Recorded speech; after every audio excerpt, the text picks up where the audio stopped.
Meron akong stock na ampalaya at nagbigay din si Chef Wawi ng ampalaya ulit. Kaya ito, nadami na at medyo may hinog na nga kaya niluto ko ng lahat. Ayan, nakita nyo na, naninilaw-nilaw na. At pagkahiwa nga natin yan, nilagyan ko lang ng asin para mawala ng konti pait. At iniwan na rin natin kamatis. At syempre, pagkatapos nyan, nagsahog lang tayo ng chicken manok.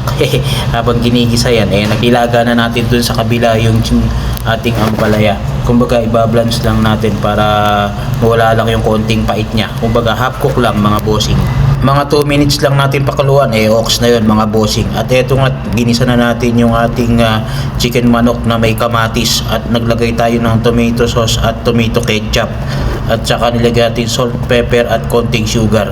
At pakuluin lang natin mga 2 minutes, ox na yun. At ilagay na rin natin yung betlog. At saka nagdagdag lang ako ng konting asin kasi medyo matabang. At nilagay na rin natin yung ampalaya natin na binlance na half cook. At mikos-mikos lang natin yan. After nyan ay pwede na natin kainin mga bossing. At nandito na nga po tayo sa mahiwaga naming table. At eto, hindi na ako nagluto ng rice. Yung daan ko lang po yan. Mga antayon. Yun lang. Salamat.